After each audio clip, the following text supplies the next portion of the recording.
pessoal do YouTube, bem-vindos a mais um Terças Criminais. Antes de ir para o caso de hoje, eu vou pedir o de sempre, que você curta esse vídeo. Se você ainda não é inscrito, mas está sempre aqui assistindo os vídeos, por favor, se inscreve, que assim você me ajuda bastante. Vamos para o caso de hoje.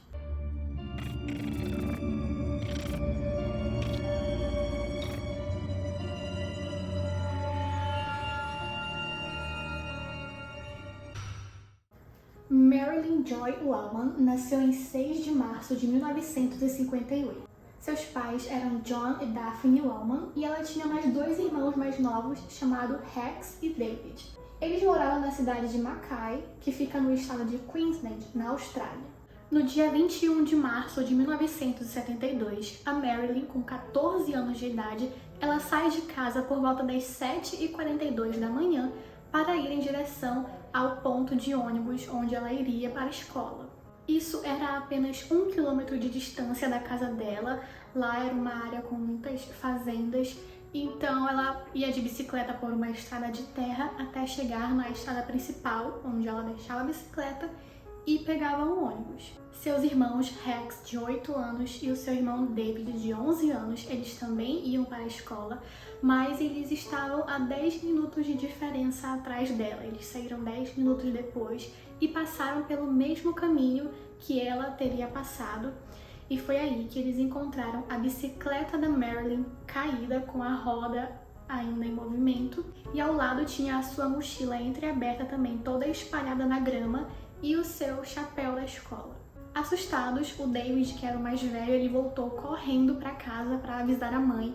Enquanto isso, o Rex ficou lá no local esperando os dois voltarem. Depois, a Daphne retornou junto do David e os três começaram a vistoriar ali os locais mais próximos.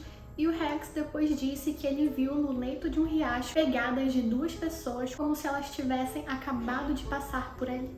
Imediatamente a polícia foi avisada, os populares também já estavam sabendo e a população toda se juntou para fazer uma busca em massa à procura de Marilyn. Mais tarde, o Rex disse aos seus pais que ele achava que tinha ouvido a voz de Marilyn gritando de longe dentro do canavial, dizendo que as suas pernas estavam doendo, e ele também ouvia como se fossem gritos abafados da irmã. O pai de Marilyn, o John Wellman, ele acompanhou seus vizinhos e policiais enquanto vasculhavam mais de 160 quilômetros de estradas, riachos e ravinas no distrito. Barragens e propriedades foram revistadas e centenas de pessoas foram entrevistadas. A polícia acompanhou um avistamento que foi feito de 3 carros na mesma manhã no local onde Marilyn desapareceu e entrevistou 2 dos proprietários dos carros. Eles não conseguiram identificar o terceiro veículo, que pode ter sido um Vauxhall cinza ou azul, que correspondia ao carro de propriedade de Arthur Stanley Brown. Esse nome foi associado a várias mortes de crianças. Ele era um predador mesmo de crianças, e eu acho muito provável que ele pode sim ser o culpado. Se vocês quiserem, eu posso trazer um caso sobre esse criminoso. 2 das vítimas que ele fez, esse Arthur, eram crianças também mais novas que a Marilyn, e elas também estavam indo para a aula, e ele as sequestrou e fez coisas horríveis com essas crianças. Ele também é suspeito de outros crimes envolvendo crianças. Se vocês quiserem, eu posso fazer um vídeo só sobre ele. Só que aí nenhuma acusação foi feita. Como eu disse, várias pessoas foram sim entrevistadas, inclusive criminosos sexuais ali da região, do estado, mas ninguém foi acusado. E esse caso em questão fez muitas pessoas mudar de atitude, como por exemplo, os pais estavam começando a levar os seus filhos para a escola. O irmão da Marilyn, o David, ele conta em entrevista que naquela época as crianças podiam fazer qualquer coisa, ir para qualquer lugar, brincar de fazenda em fazenda, andar de bicicleta sozinha com outras crianças, mas que depois desse caso os pais pensavam 2 vezes antes de deixar as crianças saírem sozinhas. Além disso, ele conta também que ele nem lembra se na sua casa tinha ou não fechadura, pois tudo vivia destrancado, então as coisas começaram a mudar na região. Algum tempo depois, a Daphne e o John eles viajaram para outro estado da Austrália após eles receberem informações de que alguém teria visto a Marilyn em outro estado, mas foi alarme falso, não tinha ninguém lá. Até que no ano de 1974, 2 anos depois do desaparecimento, um trabalhador ferroviário encontrou parte de um crânio na grama perto de McGregor Creek, que fica a cerca de 40 quilômetros de onde a bicicleta de Marilyn foi encontrada.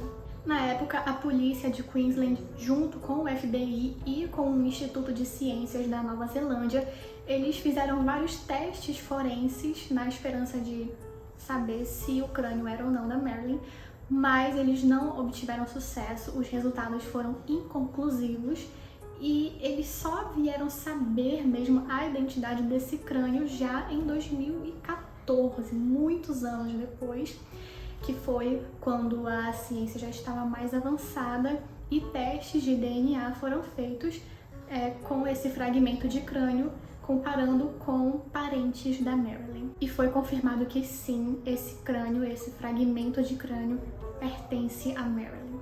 Para a família, em partes, foi um certo alívio, pois eles puderam finalmente fazer ali um funeral, fazer uma lápide para a filha, mas por outro lado, eles não sabiam, não tinham ideia de quem pudesse ter feito aquilo com ela.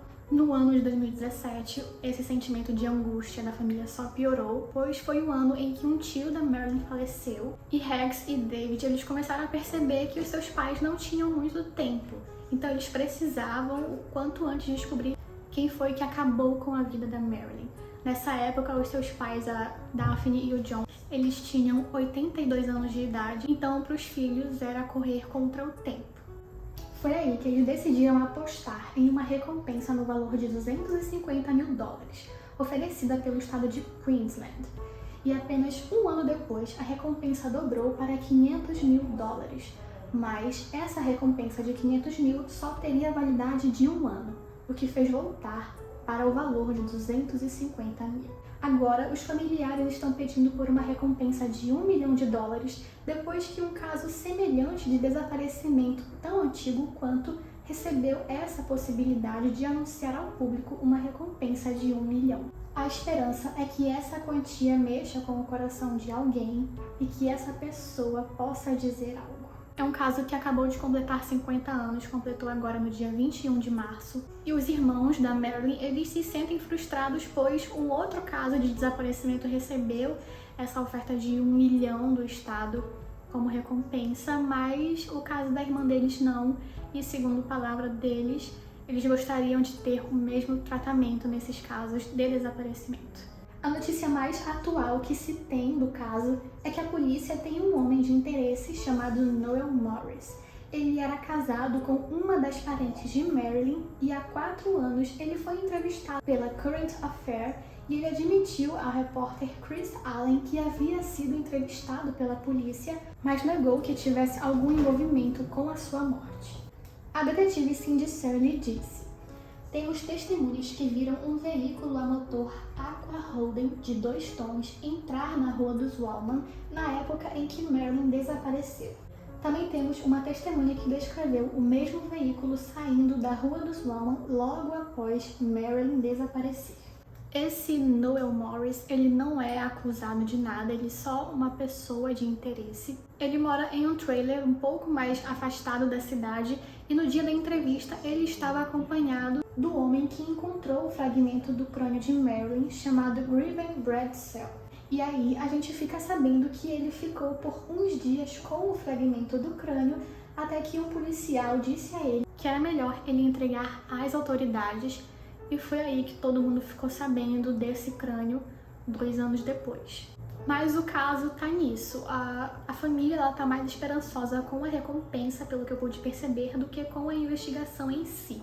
Creio que não tem ali muito material forense para eles trabalharem em cima, mas eles têm esperança sim que esse caso seja solucionado, até por conta dos pais deles, que são idosos. A Marilyn era uma boa filha que sempre ajudava sua mãe e tinha muitos amigos. No seu aniversário de 60 anos, em 2018, Seus amigos de escola fizeram uma pequena celebração em sua homenagem para que a memória dela permaneça viva. Esse foi o caso de hoje, espero que vocês tenham gostado. Não se esqueçam do like e a gente se vê na semana que vem.